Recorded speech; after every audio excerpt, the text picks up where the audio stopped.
Okay, welcome everybody. My name is Christine Hansen. I'm a product manager at Bright Pattern, and I'm really excited to share with you our newest feature, Remote Assist.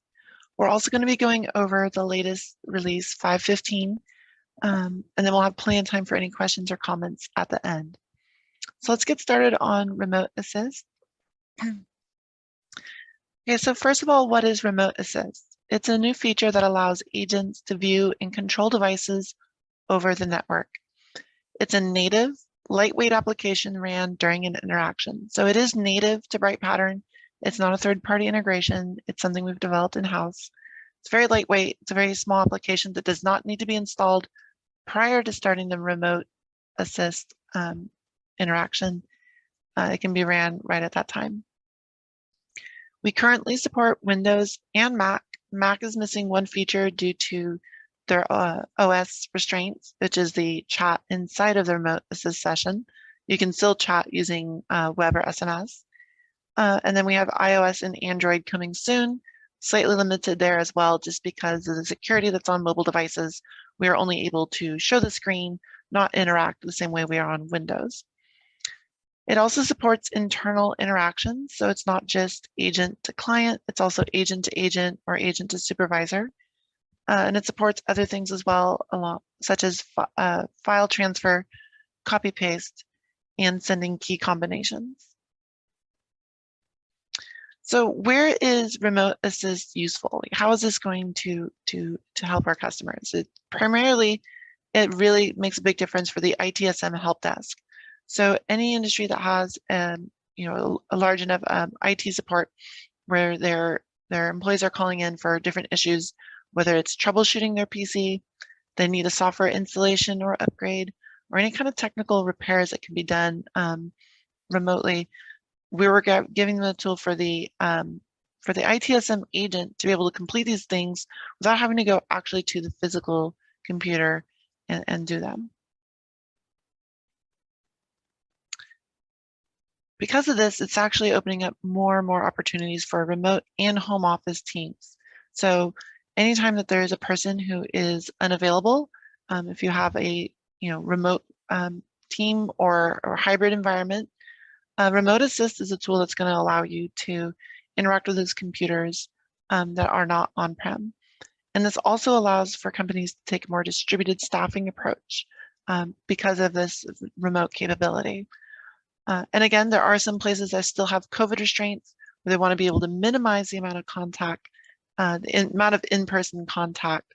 Then a tool that allows them to do it from anywhere else is a great asset. Going beyond even the ITSM agent model, it's very useful also for customer support, where a customer could be facing technical product issues. So a company that has issued software or hardware and needs to go through a troubleshooting process. This can also be done remotely to the customer's PC. And even if it's not a technical product, most companies have a website for ordering, for returns, checking on different statuses. And if a customer is experiencing problems or unfamiliar with the website, then this would definitely allow the agent to step in and be able to assist them directly. Finally, the other area that this is very useful is for advanced expert support.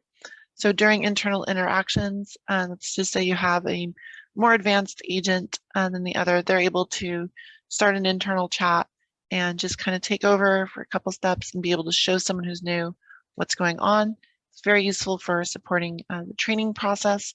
And if you have to assist a new hire, maybe during an actual interaction, you could have a more experienced agent assisting, watching, and then taking over as needed just to make sure that the customer is happy.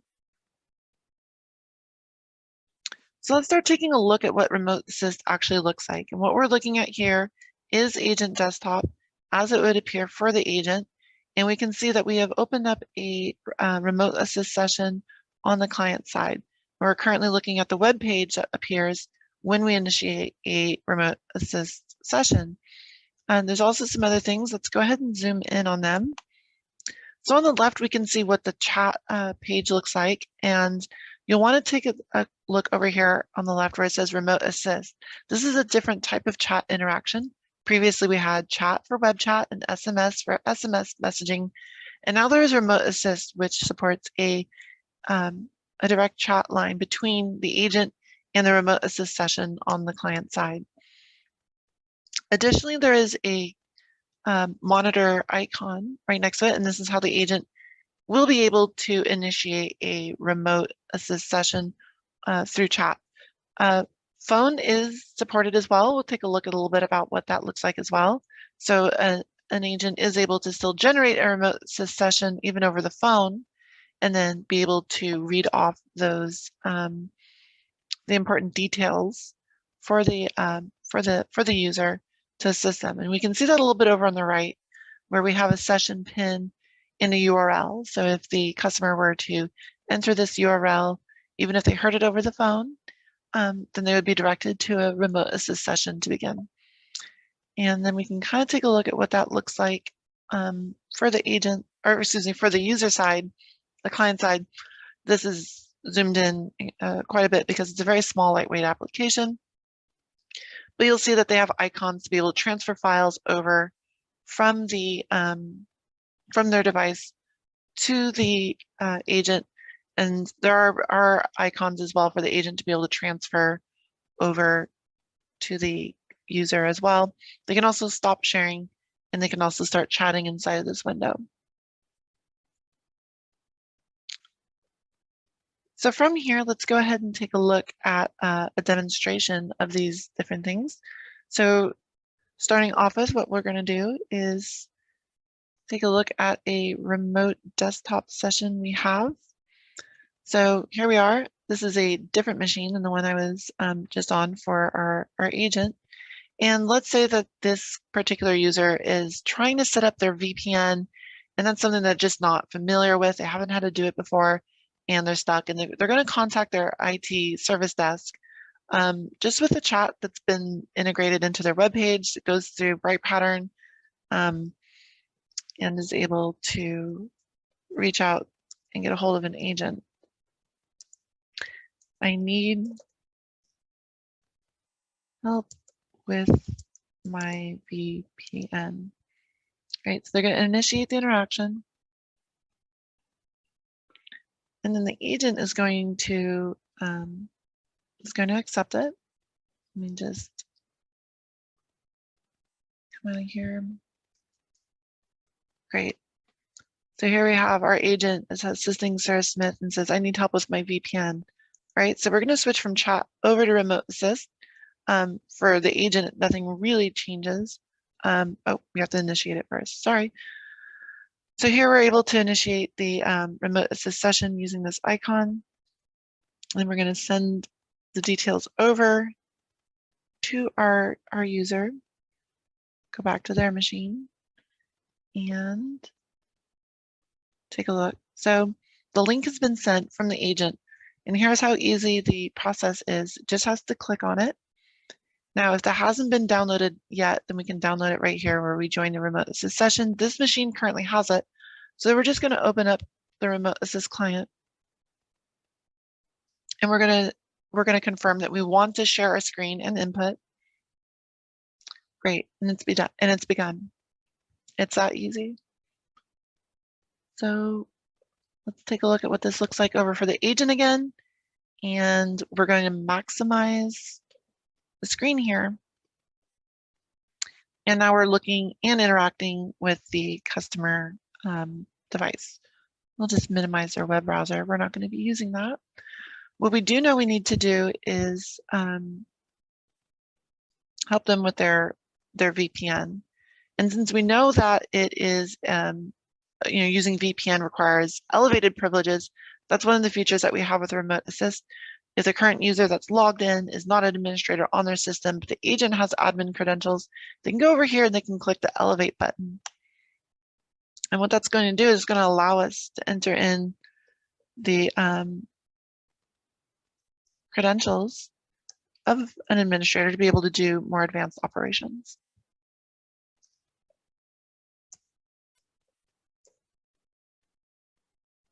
Great. I'll elevate that session.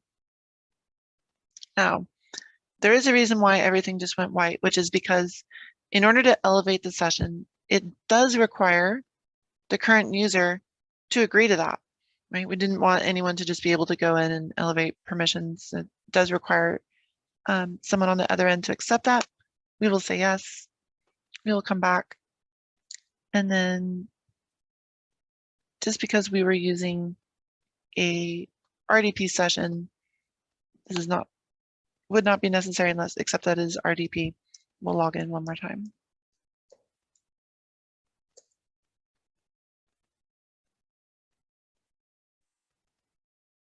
Great. And as you can see, we still have the remote assist session. We've elevated the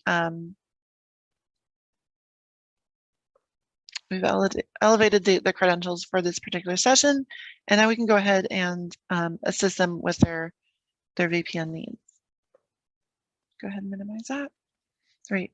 So we also can send keys. This is useful for things like Control-Alt-Delete, but we'll send this one to be able to bring up the Windows menu. And then we'll look for the command prompt where we're going to configure the VPN. We'll run it as an administrator. That's what we wanted to do. Click yes. Great. So now we have an administrator version running of the command prompt. And we're going to go ahead and set this up for them. In order to be able to set up their VPN, though, there's a config file. And we can use this transfer files button over here to send the config file over to the remote system. So we'll do that real quick. I think it's this one. Transfer complete. And over here on the client side, it says that it has been downloaded. Do you want to open up the folder? We'll say yes, we'll take a look, and there's our config file. So by now, the agent has already been able to elevate the credentials needed, send over the necessary file, and now they can finish setting up the VPN. And I'm just going to do a little bit of typing here, if you don't mind. It's going to bring up our VPN command, bin, open, tab.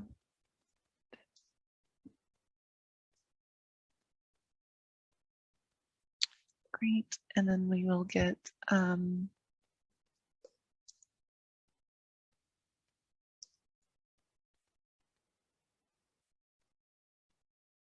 just make sure I'm typing everything correctly.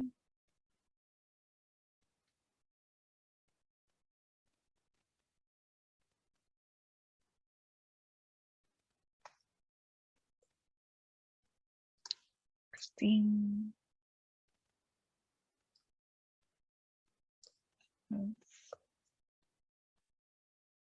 Now this part is probably not the most exciting, but usually when you're working on a command prompt, it rarely is, and that's why we definitely like to be able to have an ITSM agent to go ahead and assist us with these kinds of things. Great, so here's our file. And it's starting to run. We're starting to set up OpenVPN for this client. We just need to enter in the username to finish. My name is all over the place with this demonstration. That's okay. And we'll set up the password. Now, if the password was just known to the agent, they'd be able to use this sync clipboard functionality and be able to send it over. So let's take a, we can do it that way. We actually have it already open here on this machine, so we can just copy paste from here, which means I could also send it back over to the agent. That won't be necessary for this. We'll enter it. Great. And now the connection has been initiated. This customer has, or this client has their VPN set up, and they were able to watch how it was done while the agent did it. The agent was able to do it very quickly and effortlessly. If there was anything else that they needed, they could again continue. But this should be everything. So we'll go ahead and leave the session, close the maximize window, and say thank you, and be done. Great. So that's what it looks like for chat. I did say I was going to show you really quick what a phone interaction would kind of look like when that comes up. Go ahead and dial that number. So that gets accepted. As you can see, the same remote assist icon appears now for the agent during a phone interaction. And when they click it, they can get the information from here to read off for a customer. And that's how it would work for phone as well. Great. Let's see if there's anything else. Oh yeah, so one of the great parts about this being a native application and not a third-party integration is that this is going to show up now in our activity histories. So things, and it's going to include different information like the time and the IP address. So when it comes to looking at different types of interactions that our agents are performing, then this is going to be something that's going to show up there. And it's very useful information to be able to provide for our customers. Going over some of the requirements on the agent side, you do need a minimum bandwidth of 512 KB. And we are sending over commands and the screen. That's going to take a little bit, but there are no hardware requirements to be able to run this. Concurrent third-party remote assist software is not supported. Let me explain exactly what that means. Let's say that you had a third-party remote assist application such as LogMeIn. You are not able to provide both the bright pattern and the LogMeIn for the same agent at the same time. You can configure the system so that some agents use one and some agents use the other, but they cannot be ran at the same time for the same agent. And as far as browser requirements for the agent, it would require Chrome 91, Microsoft Edge 85 and later, Mozilla Firefox 70, or Safari 1013 and later. Over on the client side, again, minimum bandwidth of 512 KB. We said it was a very lightweight application. It does require 2.3 megs of disk space. And if you didn't have that much, you probably contacted your ITSM agent a little while back. Very lightweight, but it does require a small amount of disk space. Again, no hardware requirements, but for the operating system, we support Windows 7, both 32 and 64-bit or newer. I read wrong. Windows 7 or newer, 32 and 64-bit, up to Windows 11. Windows Server 2008 R2 or newer, Mac OS 1013. And then when we do have the mobile OSs available, it'll be for iOS 12 and up and Android 24.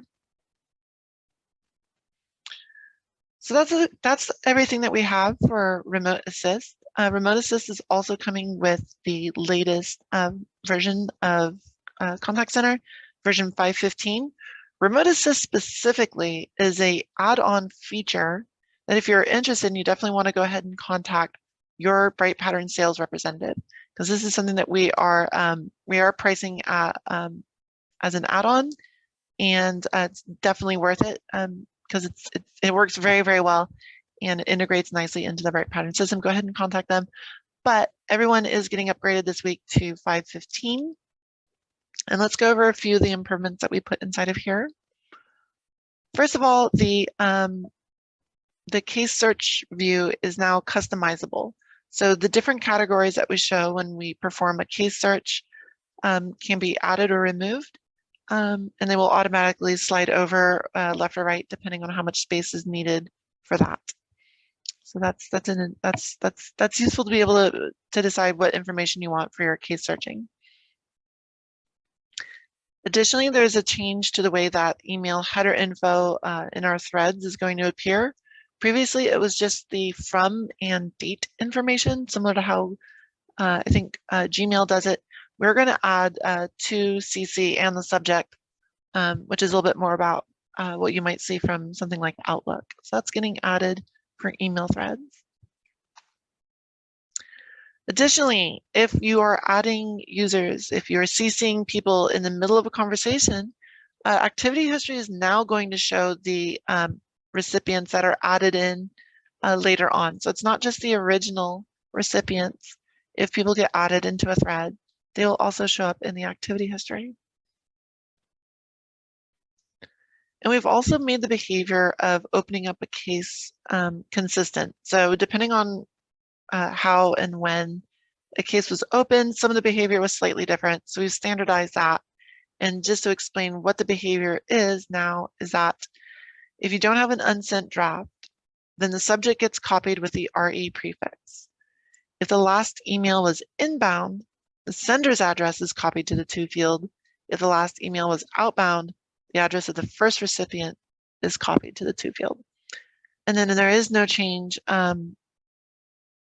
if it's open from another agent and an unsent draft from the same agent is opened the same way it was before when it was closed.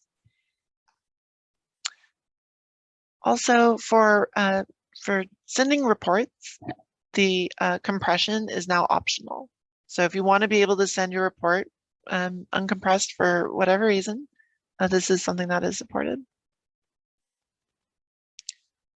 Great. So I really appreciate everyone's time today. We looked at Remote Assist, how it helps different organizations, how easy it is to use. It's a very powerful tool. We're very excited about it, as well as all of our enhancements that are inside of 5.15.